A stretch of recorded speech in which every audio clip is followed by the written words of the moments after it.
बेटा सारे ऑनलाइन वाले बच्चे सबसे पहले ये बता दो सबको स्क्रीन शो हो रही है और ऑडिबल है?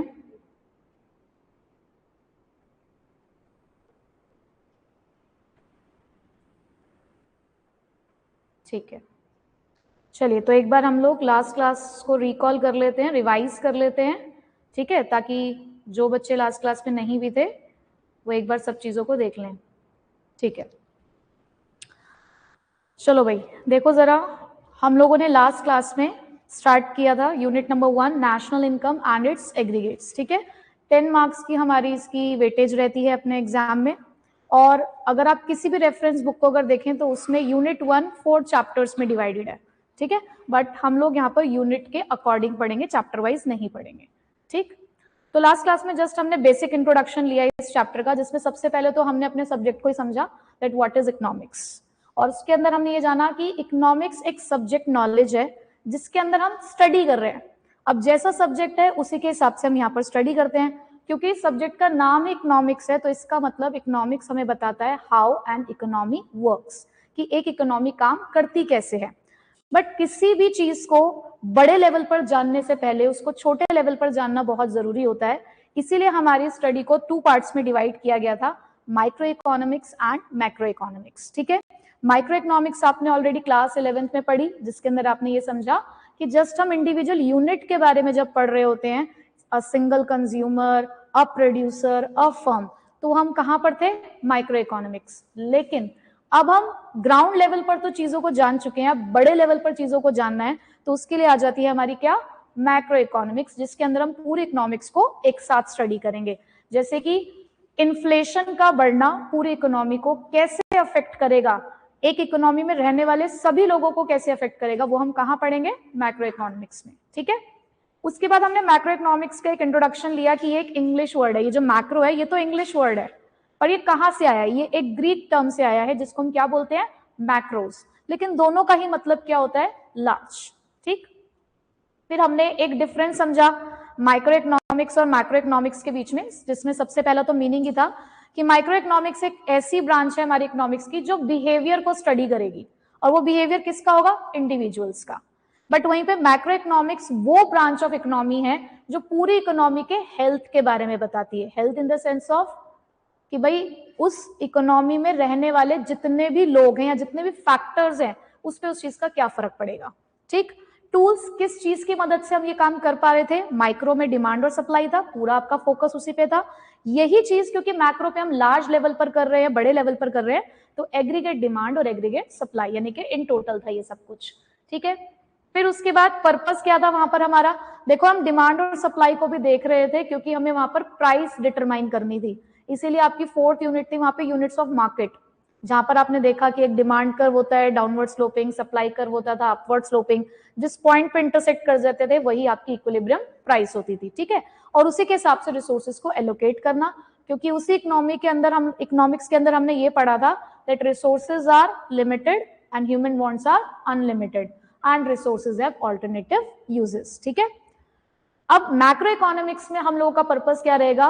Determination of income and employment. हमारे देश की समस्या तो यही है ना, लोगों को रोजगार मिले, काम मिलेगा तो लोगों के हाथों में पैसा आएगा, तभी हमारी इकोनॉमी में रहने वाले लोगों का स्टैंडर्ड ऑफ लिविंग इंप्रूव होगा। राइट, अनदर नेम इसको प्राइस थ्योरी कहते हैं और उसको theory of income and employment. ठीक, नेक्स्ट फिर हम लोगों ने पढ़ी basic activities of an economy, जो कि हमारी 3 टाइप्स की होती हैं, प्रोडक्शन, कंजप्शन एंड इन्वेस्टमेंट, या जिसे हम कैपिटल फॉर्मेशन भी कहते हैं। ठीक है, प्रोडक्शन का मतलब होता है या तो आपने इंटायरली कोई एक नया प्रोडक्ट बना दिया, ठीक है, या कोई प्रोडक्ट ऑलरेडी प्रोड्यूस था, आपने उसके अंदर कोई वैल्यू एडिशन कर दिया। ठीक है, जिसका मैंने एग्जांपल दिया था कि ब्रेड बनी, क्रिएशन है, एक नया प्रोडक्ट बना है, उसी ब्रेड से तुमने सैंडविच बना दिए, तो वो आपके लिए क्या है? वैल्यू एडिशन है, आपने उसके अंदर कुछ वैल्यू ऐड कर दी जिससे उसकी प्राइस बढ़ गई, एक नया प्रोडक्ट क्रिएट हो गया, तो वो भी प्रोडक्शन है।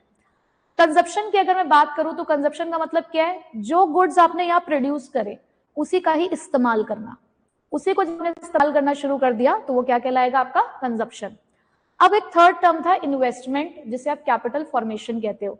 इन्वेस्टमेंट का मतलब होता है कहीं पर पैसा लगाना बेसिकली, जैसे कि आपने अपनी फैक्ट्री में मशीनें लगाई, आपने पैसा लगाया ना, इन्वेस्टमेंट करी। अब वो मशीनें किस चीज में आपकी हेल्प करेंगी? फर्दर प्रोडक्शन में हेल्प करेंगी, और जब आप फर्दर प्रोडक्शन करोगे तो फिर से आपकी इकोनॉमी में काम होना शुरू हो जाएगा।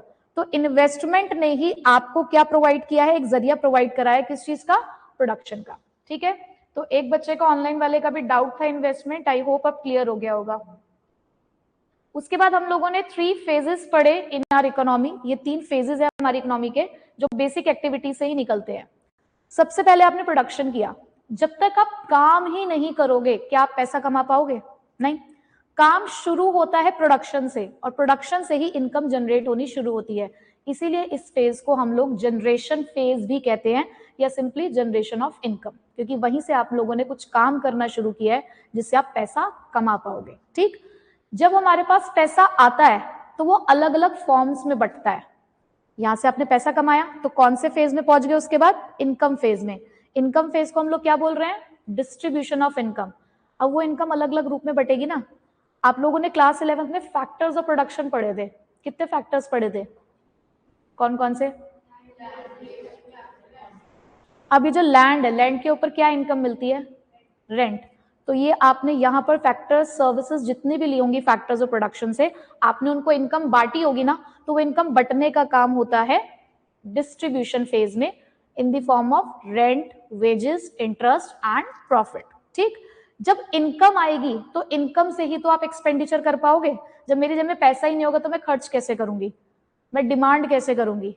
तो यहां पर आपके पास पैसा आया, आपने जो भी गुड्स और सर्विसेज वहां प्रोड्यूस हुए होंगे आपने उसे खरीदना शुरू किया होगा, यहाँ पे एक्सपेंडिचर आया। तो एक्सपेंडिचर वाले फेज को हम क्या बोलते हैं? डिस्पोजिशन ऑफ इनकम, यानी कि आपने अपनी इनकम का इस्तेमाल करना शुरू किया है, और वो पैसा धीरे धीरे हमारे किसके पास पहुंचेगा? फिर से फर्म्स के पास पहुंचेगा, जिससे वो फिर से प्रोडक्शन की एक्टिविटीज स्टार्ट कर पाएंगे। ठीक है, यहां तक किसी को कोई डाउट है? तो लास्ट क्लास तक हम लोगों ने इतना ही कवर अप किया था। ठीक है, फर्स्ट क्लास थी इसलिए थोड़ा सा बेसिक रखा। अब आप लोग हेडिंग डाल लीजिए नेक्स्ट कॉन्सेप्ट की, और उसे वेरी इंपॉर्टेंट मार्क कर लेना।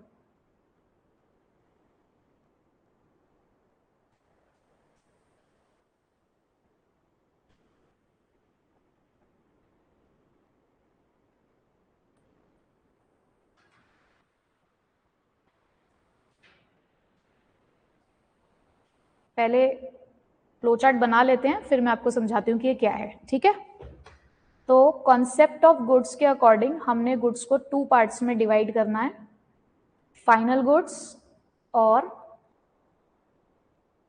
Intermediate goods. उसके बाद फाइनल गुड्स को भी 2 पार्ट्स में डिवाइड करते हैं, consumption goods and capital goods.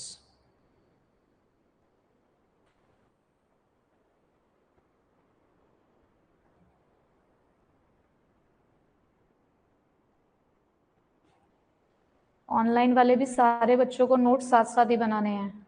ठीक है, चलिए समझे अब जरा हम कि क्या है ये गुड्स। देखो बेटा, सबसे पहले सिर्फ इतना समझो अभी कि गुड्स 2 तरीके के हैं हमारे पास। कौन कौन से? फाइनल गुड्स और इंटरमीडिएट गुड्स। और फाइनल गुड्स की भी 2 कैटेगरीज है। कौन कौन सी? Consumption good and capital goods. अब इसके लिए पहले मैं आपको एक एग्जाम्पल दे देती हूँ, उस एग्जाम्पल की मदद से समझते हैं। मान लो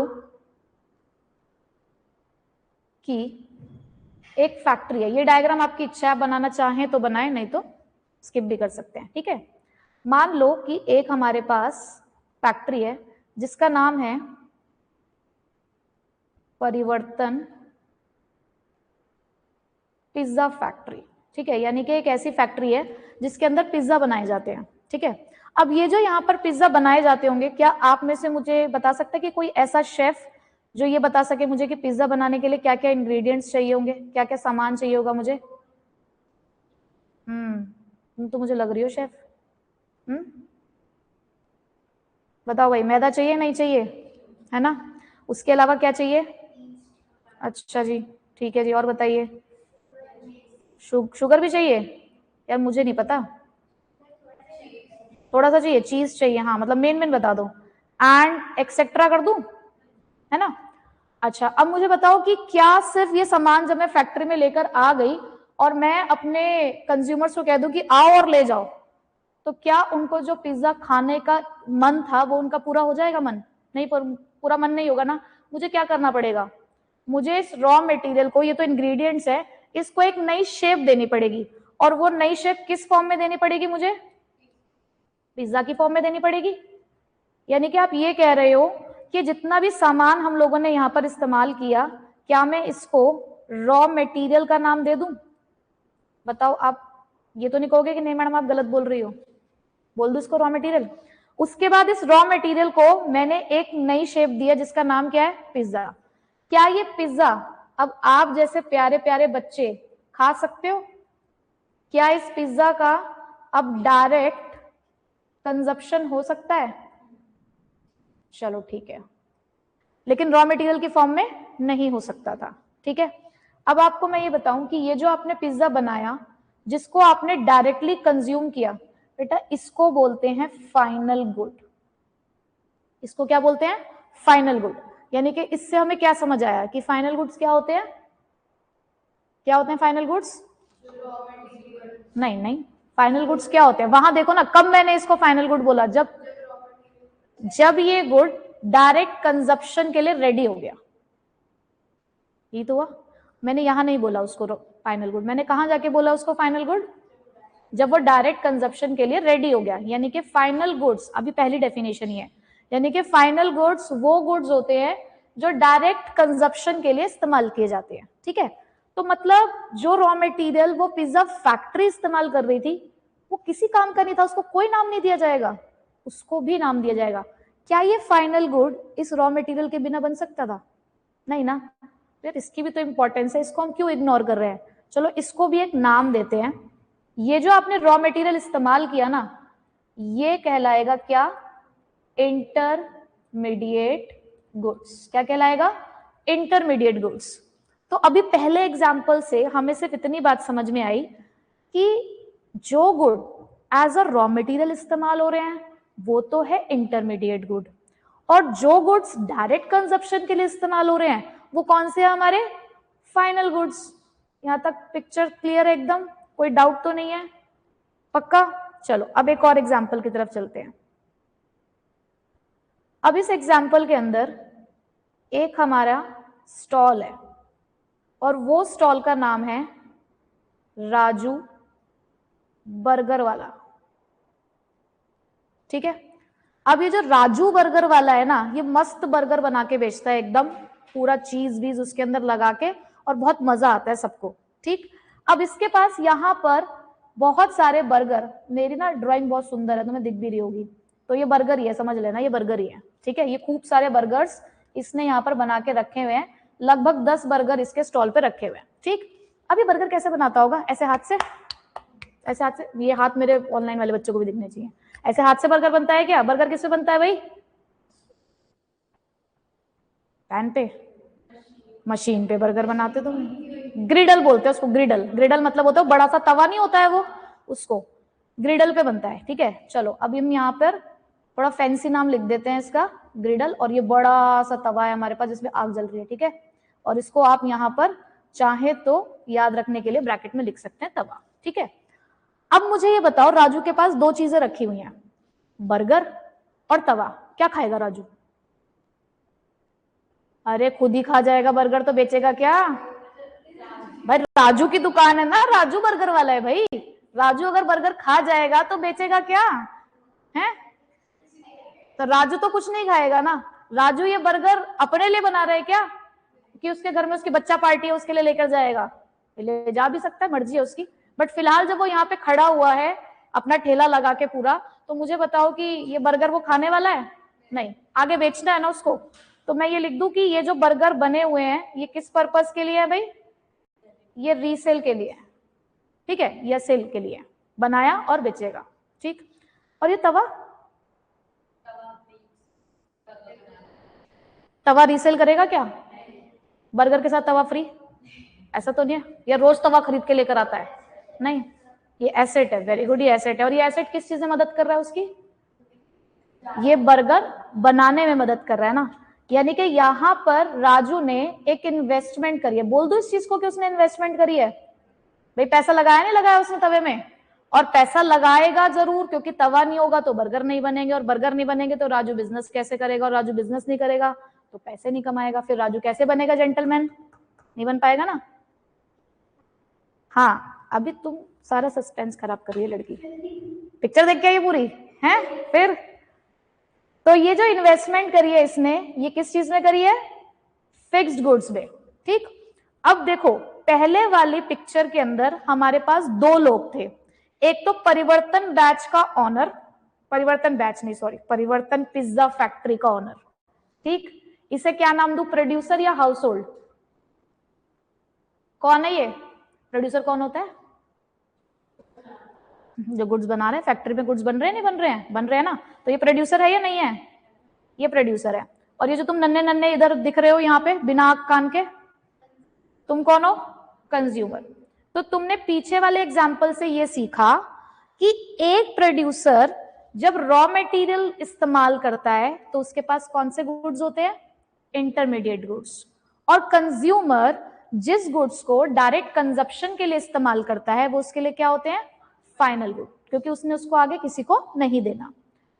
अब अगले वाले एग्जाम्पल में फिलहाल कंज्यूमर दिख रहे हैं तुम्हें, तुम्हारे चेहरे दिख रहे हैं तुम्हें वहां पे, नहीं, अल्टीमेटली एक राजू बर्गर वाला ही है, और वो कौन है, सिर्फ और सिर्फ हमारा प्रोड्यूसर है। ठीक है, अब इस प्रोड्यूसर ने दो चीजों में पैसा लगा रखा है, एक बर्गर में भी और एक यहाँ पे फिक्स्ड एसेट में भी।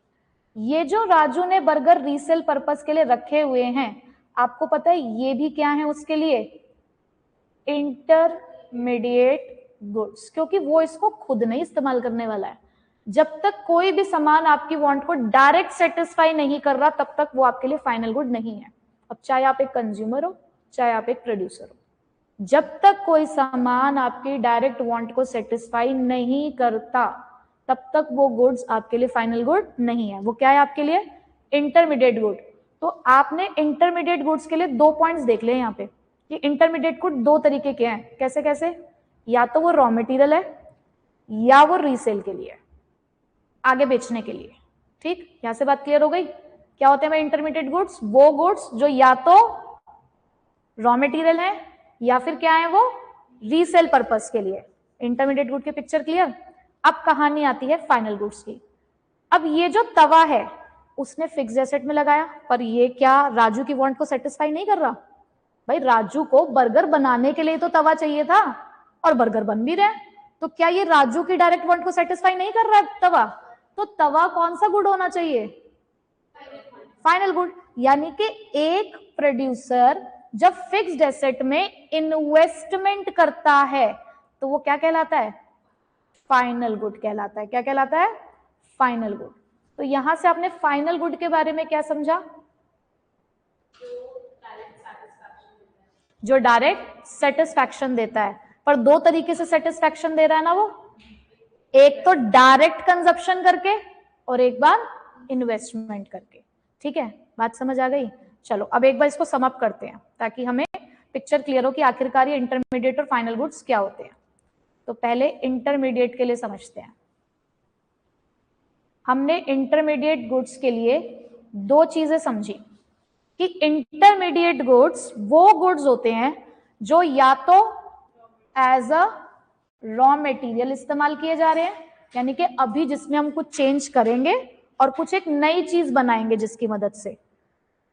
क्या होते हैं इंटरमीडिएट गुड्स, ऐसे गुड्स जो एज अ रॉ मटेरियल इस्तेमाल किए जाएंगे, या फिर वो कोई ऐसे गुड्स भी हो सकते हैं जो हमने बनाकर आगे बेचने हैं, या अगर तुम रीवर्ड इसके अंदर नहीं भी लगाओगे ना तो ऐसे कोई परेशानी वाली बात नहीं है, ये सेल के लिए, मतलब आपने खुद नहीं इस्तेमाल करना इसको, आपने इसको आगे बेचना ही है, खुद नहीं इस्तेमाल कर रहे आप इसको। तो दो चीजें हमें समझ में आ गई इंटरमीडिएट गुड्स के लिए। अब यही चीज अगर मैं फाइनल गुड्स के लिए बात करूं तो, हाँ वेरी गुड, प्रोड्यूसर को सेटिस्फैक्शन देते हैं in the form of investment, very good. तो फाइनल गुड्स के लिए हमने ये समझा कि फाइनल गुड्स या तो डायरेक्ट कंजप्शन के लिए इस्तेमाल हो रहे हैं या फिर एज एन इन्वेस्टमेंट यूज हो रहे हैं। बात समझ आ गई। अब मुझे बताओ डायरेक्ट कंजप्शन यहाँ कौन कर रहा है, कंज्यूमर या प्रोड्यूसर, कंज्यूमर। तो ये मैं कह दूं कि डायरेक्ट कंजप्शन कौन करते हैं, कंज्यूमर्स करते हैं। ठीक, और इन्वेस्टमेंट कौन करता है भाई? प्रोड्यूसर करता है। शाबाश, अब तुमने यहां से बहुत कुछ समझ लिया, तुम तो इंटेलिजेंट बच्चे हो यार सारे। हाँ जी, अब कंज्यूमर जिस फाइनल गुड को, ध्यान से सुनना, कंज्यूमर जिस फाइनल गुड को कंजप्शन पर्पस के लिए इस्तेमाल करता है उसे हम लोग नाम देते हैं क्या? उसे हम नाम देते हैं कंजप्शन गुड्स। क्या नाम देते हैं? Consumption goods. और जिन फाइनल गुड्स को producer as an investment use करता है उसे हम बोलते हैं कैपिटल गुड्स। आ गई बात समझ में? Concept clear? अगर जरा सा भी डाउट है तो पूछ लो।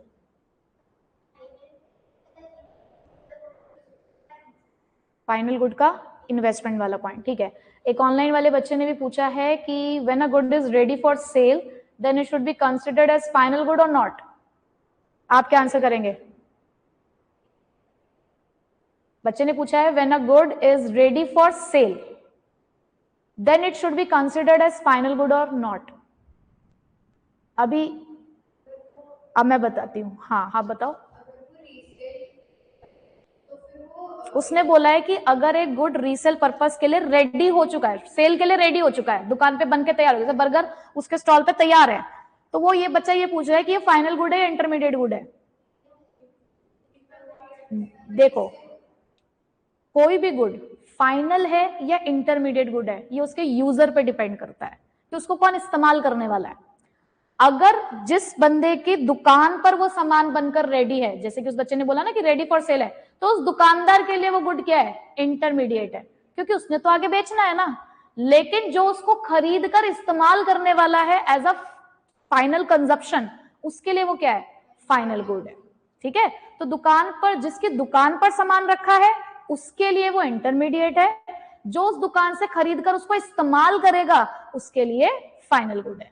ठीक है भाई, चलो एक बच्चे का डाउट हो गया। इससे क्या होता है, आप लोगों के भी डाउट्स क्लियर हो जाएंगे साथ साथ, है ना। दूसरे बच्चे ने ये पूछा कि अगर पिज्जा मैम फिर पिज्जा इंटरमीडिएट गुड क्यों नहीं है अगर बर्गर है तो? मैंने जब आपको भी ऊपर एग्जांपल दिया कि पिज्जा फाइनल गुड है, तो मैंने वहां पे क्या बोला था कि वो पिज्जा जब कंज्यूमर्स कंज्यूम कर रहे हैं, मैंने ये नहीं बोला था कि वो पिज्जा ऑनर के लिए क्या है। ऑनर के लिए तो वो भी इंटरमीडिएट गुड है। मैंने बोला कि उस कंज्यूमर के लिए जिसने फाइनली उसको कंज्यूम कर लिया, तुम आए, तुमने दुकान पे पिज्जा लिया और तुम खा गए, तो तुम्हारे लिए वो फाइनल गुड है। तभी मैंने फाइनल गुड के आगे सी लिखा है, ठीक है, कि वो कंज्यूमर के पॉइंट ऑफ व्यू से है। ठीक है, चलो ठीक। तो इंटरमीडिएट गुड्स रॉ मटेरियल है या फिर रीसेल के लिए, ठीक है। और हमारे फाइनल गुड या तो कंजप्शन के लिए है या फिर इन्वेस्टमेंट के लिए। और अगर कंजप्शन के लिए तो उनका नाम क्या होगा? Consumption good. और अगर वो इन्वेस्टमेंट के लिए है तो कैपिटल गुड्स। अब आ जाओ स्टार्टिंग वाले डायग्राम पे जो मैंने आपको बनवाया था। बना रहे हो आप? ऐसे साथ साथ लिख रहे हो? अच्छा, बस वो नहीं बनाया होगा आपने, ड्राइंग नहीं बनाई होगी, है ना। ड्राइंग अपने हिसाब से बना लेना। तो देखो, अब जो मैंने बताया था अब आपको पिक्चर क्लियर है। गुड्स दो तरीके के होते हैं, फाइनल गुड और इंटरमीडिएट गुड। फाइनल गुड दो तरीके के हैं, कंजप्शन गुड जो कौन ले रहा है? कंज्यूमर। और कैपिटल गुड कौन से वाले हैं जो कौन ले रहा है? प्रोड्यूसर। प्रोड्यूसर कैसे लेता है इन गुड्स को? इन्वेस्टमेंट की फॉर्म में, और ये डायरेक्टली कंज्यूम करके। ठीक भाई, और उधर इंटरमीडिएट गुड्स के लिए बताओ? रॉ मटेरियल और सेल के लिए। ठीक, चलो शाबाश। अब जरा डिफरेंस लिख लेते हैं। अब डालो हेडिंग। अगर तुम्हें ड्राइंग बाद में बनानी हो तो जगह छोड़ देना, नहीं तो कंटिन्यू कर लेना, ठीक है। फिर तुमसे बहुत सारे सवाल पूछूंगी मैं भी, इसलिए इतनी बार बताया मैंने, क्योंकि मैं पूछूंगी सवाल। केबीसी खेला जाएगा तुम्हारे साथ अभी।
डाल ली हेडिंग्स आप लोगों ने?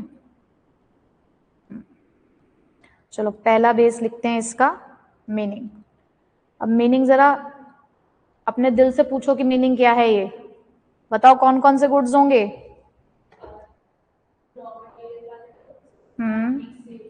Very good. तो ये वो गुड्स हैं जो यूज किए जा रहे हैं ईदर एज रॉ मटेरियल और बोलो रीसेल के लिए।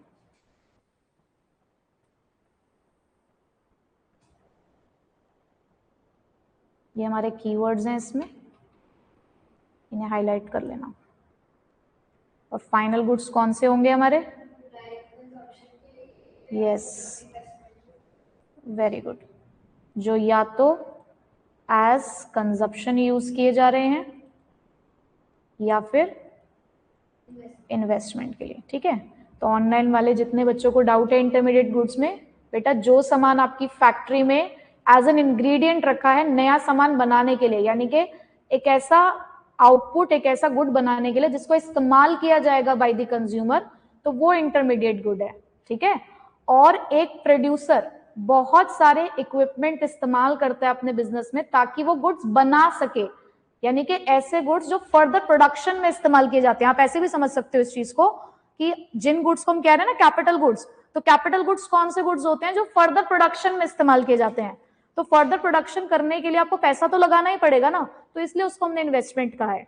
ठीक, चलो नेक्स्ट उसके बाद इंक्लूडेड इन नेशनल इनकम। अब इसको शॉर्ट में लिखना है ऐसे DI और NI, क्योंकि इसकी कहानी अभी हम आगे पढ़ेंगे। Included in national income and domestic income. ठीक है, तो इंटरमीडिएट गुड नॉट इंक्लूडेड और फाइनल गुड इंक्लूडेड। पहले लिख लो फिर रीजन बताती हूं।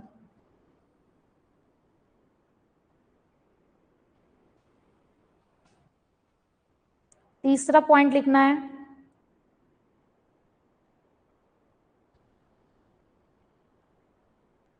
हाँ वत्सल, बिल्कुल सही कह रहे हैं आप। वैल्यू एडिशन लिखें?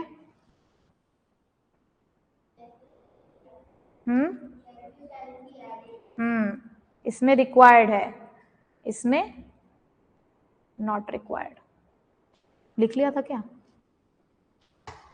अब हैंड राइटिंग सही लग रही है भाई उस दिन से? है, समझ आ रही है? मेरी हैंड राइटिंग बहुत सुंदर है, पर वो यहां नहीं आ पाती है सुंदर।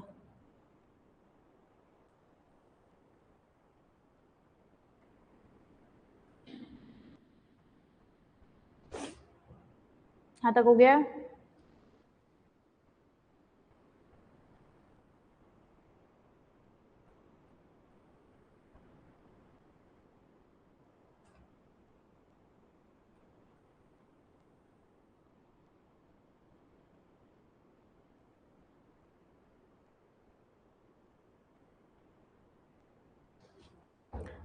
ठीक है, with in the production boundary, और उसको लिखा है क्रॉस द प्रोडक्शन बाउंड्री।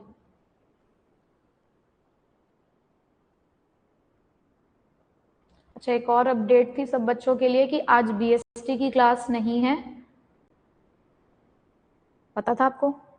नहीं पता था। आज BST की क्लास इसलिए नहीं है क्योंकि अभी 28 मार्च को हमारे पुराने बच्चों का बिजनेस स्टडीज का एग्जाम है, तो उन लोगों के लिए थोड़ी मैं क्लासेस ले रही हूँ। तो सैटरडे को हम बिजनेस स्टडीज की क्लास करेंगे इन प्लेस ऑफ इकोनॉमिक्स। ठीक है,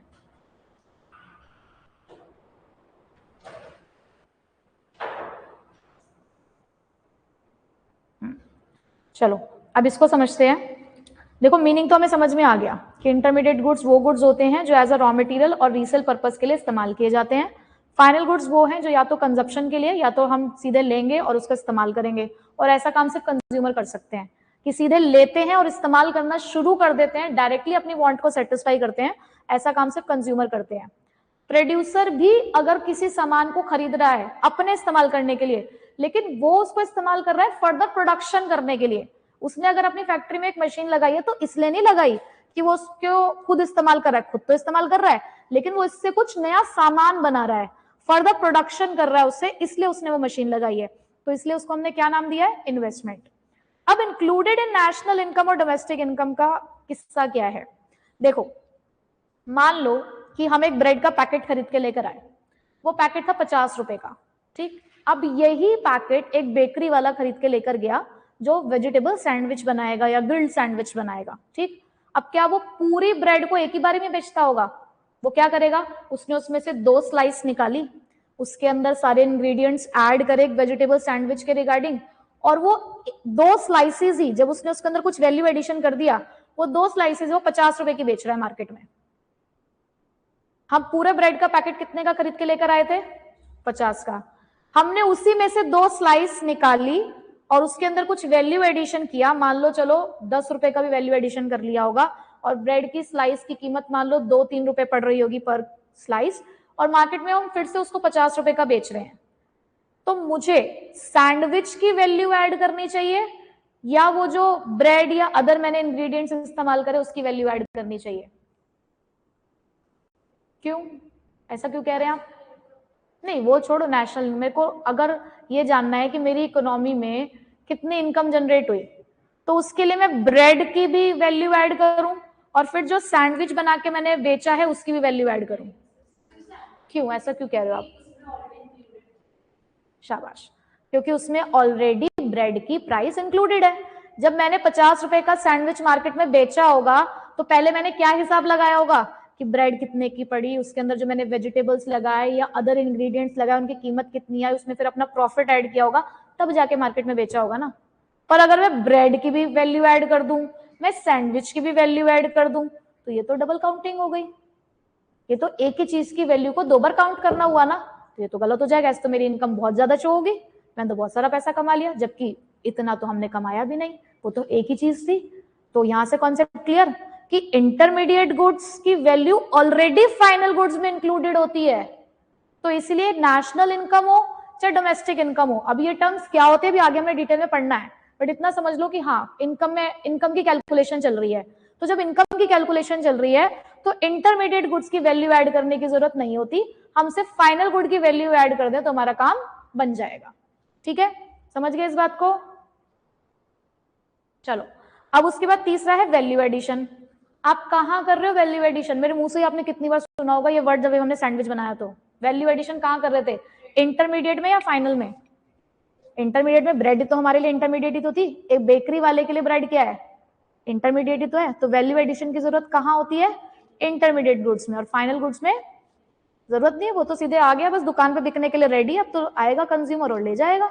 ठीक है, प्रोडक्शन कैपेसिटी, या प्रोडक्शन कैपेसिटी नहीं, सॉरी, ये प्रोडक्शन बाउंड्री है, इसको थोड़ा चेंज कर लेना,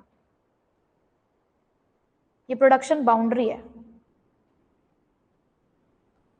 production boundary, intermediate good production boundary में है या फाइनल गुड? प्रोडक्शन बाउंड्री कहां होती है? जहां फैक्ट्री होती है। तो मुझे सिंपल से बता दो, फैक्ट्री में इंटरमीडिएट गुड होते हैं, फाइनल गुड होते हैं? जब वो फाइनल गुड की पोजीशन में आ जाते हैं ना तो फैक्ट्री से निकल जाते हैं।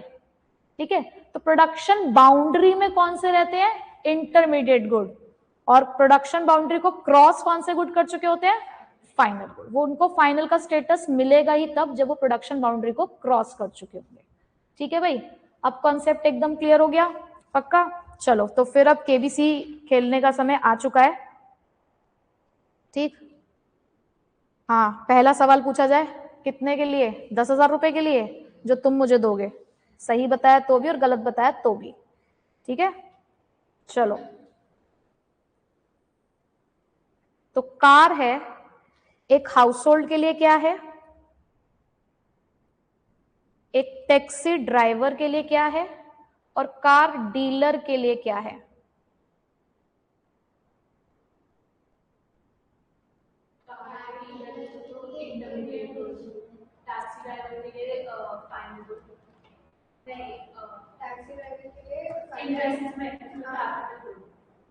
सिर्फ अभी मुझे ये बताना फाइनल है या इंटरमीडिएट। पहले चलो हाउस होल्ड्स के लिए बताओ, हाउस होल्ड्स के लिए कार क्या है? Final good. लॉक कर दिया जाए? सोच लो। गलत जवाब पे 20,000 रुपए, सही जवाब पे 10,000 रुपए देंगे आप ही। अब बताओ 20 दोगे या 10? क्या कह रहे हो, कुछ नहीं दोगे? ऐसे कैसे काम चलेगा? बताओ फिर हाउस होल्ड्स के लिए क्या कह रहे हो? Final goods. चलो ठीक है, तुम लोगों की बात मान लेती हूँ, तुम लोग ज्यादा में हो ना, तो मेजोरिटी में हो, मैं तुम्हें मना कैसे करूं? तो चलो ठीक है, तुमने कह दिया फाइनल गुड्स तो मैंने मान लिया फाइनल गुड्स है। ठीक, चलो शाबाश, तुम बहुत इंटेलिजेंट बच्चे हो सारे। अब मुझे बताओ टैक्सी ड्राइवर के लिए क्या है कार? Final good. लॉक कर दिया जाए? पक्की बात? देख लो, हैं? पक्का? अच्छा, और कार डीलर के लिए?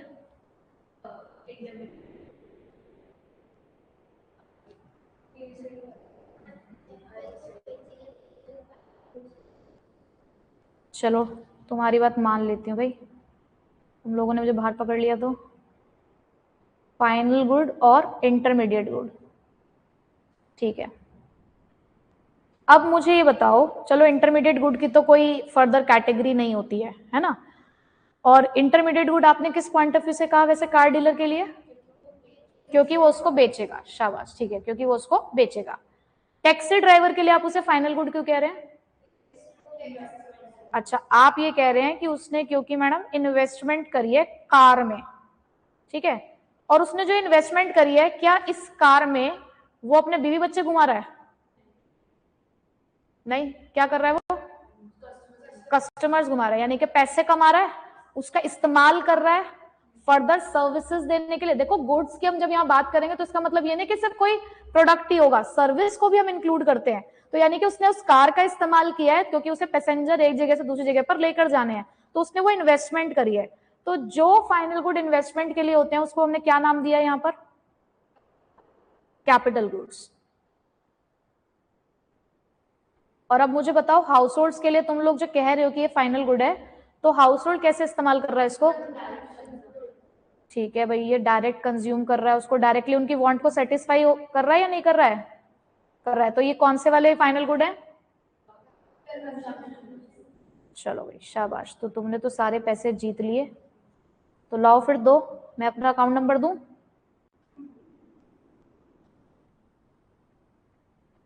चलो ठीक है, अब एक होमवर्क है आप लोगों के लिए। ये वाला तो हम लोगों ने यहाँ डिस्कस कर लिया है। होमवर्क में कौन से वाला करना है? होमवर्क में लिखना है आपको क्लोथ और मोबाइल।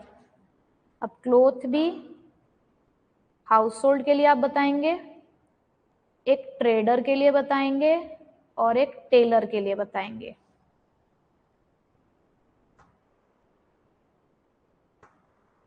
ठीक है, उसके बाद मोबाइल आप बताएंगे हाउस होल्ड के लिए, और एक कस्टमर केयर वाले के लिए, कस्टमर केयर सेंटर्स होते हैं ना, होते हैं ना भाई, और एक मोबाइल डीलर के लिए।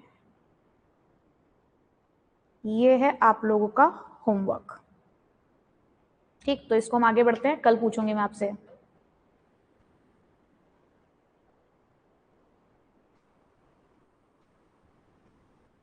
जॉय, उसने वो जो कार खरीदी है टैक्सी ड्राइवर ने, वो उसको आगे बेच नहीं रहा है, ना ही वो उसके लिए रॉ मटेरियल है, वो उसको फर्दर सर्विसेज प्रोवाइड करने के लिए इस्तेमाल कर रहा है। कोई भी सामान जब कोई प्रोड्यूसर, कोई ट्रेडर या कोई भी सर्विस प्रोवाइडर खरीदता है किसी भी फिक्स्ड एसेट को अपने बिजनेस में इस्तेमाल करने के लिए, तो वो फाइनल गुड ही होते हैं। आप बस इस चीज को ध्यान रखो कि कोई भी फिक्स्ड एसेट जब किसी बिजनेस में इस्तेमाल किए जा रहे हैं आगे कोई सर्विस या गुड्स को प्रोड्यूस करने के लिए, तो वो हमारे लिए फाइनल गुड ही है। ठीक है, चलो अब नेक्स्ट आप लोग यहां पर डिफरेंस लिखो, difference between consumption goods and capital goods.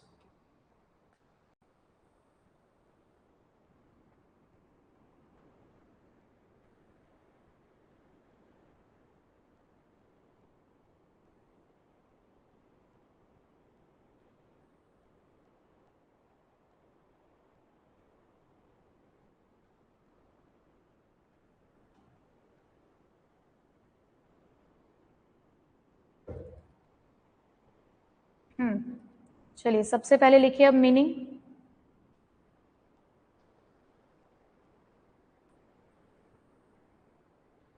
Consumed by मतलब those goods which are consumed by ultimate consumers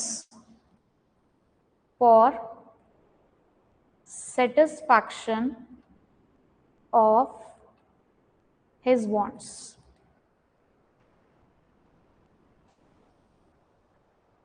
capital goods वो गुड्स होते हैं जो परचेज किए जाते हैं for producing other goods repeatedly.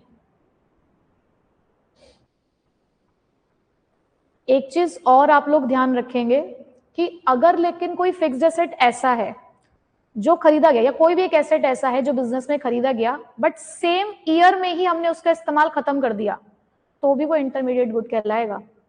जो एसेट सेम ईयर में हमने कंज्यूम नहीं किया, हम उसको, देखो मैंने यहाँ पे वर्ड यूज किया ना रिपीटेडली, आप बार बार इस्तेमाल कर रहे हो सामान का। राजू बर्गर वाला अपने तवे का इस्तेमाल तब तक कर रहा है जब तक वो बिजनेस चला रहा है। ये नहीं कि उसने एक ही साल के लिए उस तवे को खरीदा था, नहीं, रिपीटेडली उसको यूज करने के लिए खरीदा उसने, इसीलिए वो उसका फाइनल गुड है। और कौन से वाला गुड है? कैपिटल गुड है। ठीक है, नहीं, फिर वो इंटरमीडिएट गुड है। ठीक है, सेम ईयर में कंज्यूम हो जाने वाले गुड्स इंटरमीडिएट ही हैं। ठीक है,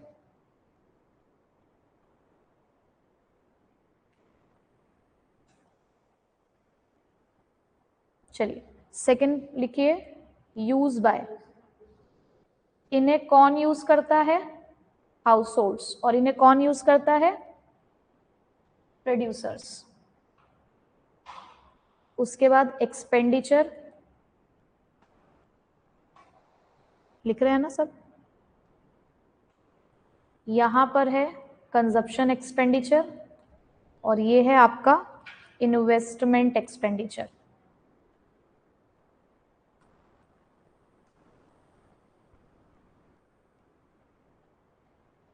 इम्पैक्ट ऑन इकोनॉमी,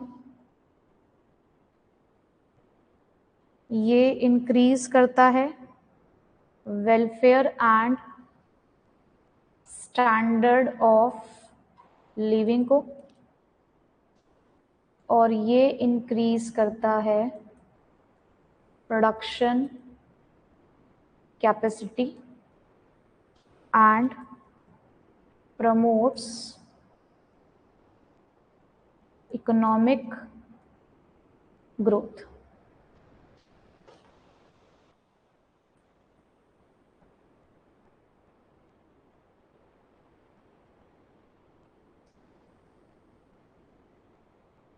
ठीक है भाई,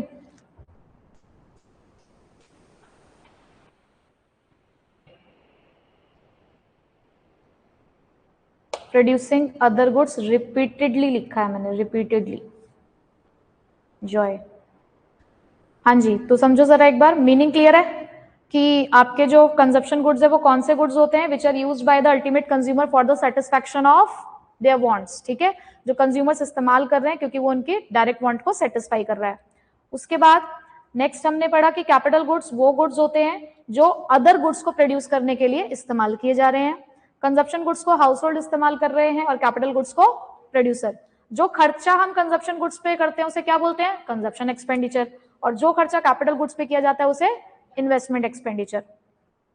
इकोनॉमी पे इसका क्या इंपैक्ट पड़ता है? कंजप्शन गुड्स कहीं ना कहीं हमारे वेलफेयर के लिए, मतलब हम इस्तेमाल कर रहे हैं, हमारा लिविंग स्टैंडर्ड बढ़ रहा है। वहीं पे कैपिटल गुड्स हमारी प्रोडक्शन कैपेसिटी को इंक्रीज कर रहे हैं और हमारी इकोनॉमी के ग्रोथ के लिए इस्तेमाल किए जा रहे हैं। ठीक है, बस अब एक छोटा सा एक कॉन्सेप्ट, उसके बाद हमारा ये टॉपिक कंप्लीट हो जाएगा।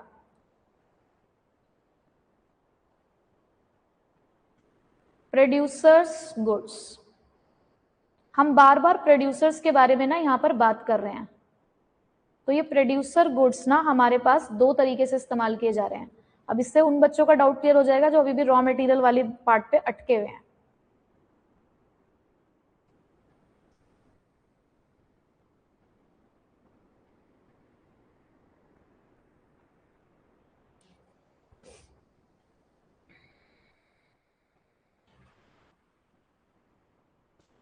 स्टार्ट करूं? देखो प्रोड्यूसर गुड्स, पहली बात तो जो भी गुड्स प्रोड्यूसर इस्तेमाल कर रहा है, जो भी गुड्स प्रोड्यूसर इस्तेमाल कर रहा है वो प्रोड्यूसर गुड्स होते हैं। अब आपने देखा कि आपका प्रोड्यूसर दो तरीके के गुड्स इस्तेमाल कर रहा है।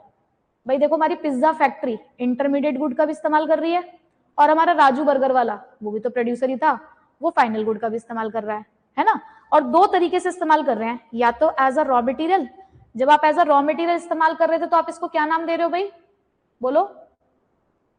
हाँ, इंटरमीडिएट गुड्स। जब आप रॉ मटेरियल के लिए इस्तेमाल कर रहे हैं तो क्या नाम दे रहे हैं आप इसे? Intermediate goods. बट जब इसी चीज को आप एज अ फिक्स्ड एसेट इस्तेमाल कर रहे हैं तो आप इसको क्या नाम दे रहे थे? Final good. शाबाश। इंटरमीडिएट गुड की तो कोई कैटेगरी नहीं है। फाइनल गुड में फिक्स्ड एसेट्स को इस्तेमाल करना बाय प्रोड्यूसर क्या कहलाता है? इन्वेस्टमेंट। और नाम क्या है? Capital goods. तो क्या आप यहां से ये कह सकते हैं that capital goods are the part of producer goods? पक्की बात। तो एक ना स्टेटमेंट इस्तेमाल की जाती है that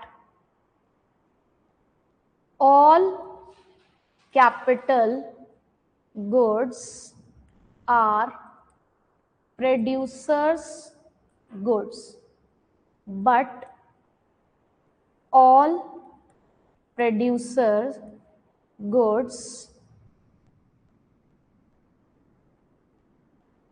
all producer goods are not capital goods. क्या ये बात अब आपको ऊपर से समझ में आ रही है कि ऐसा मैंने क्यों कहा है? बताओ भाई।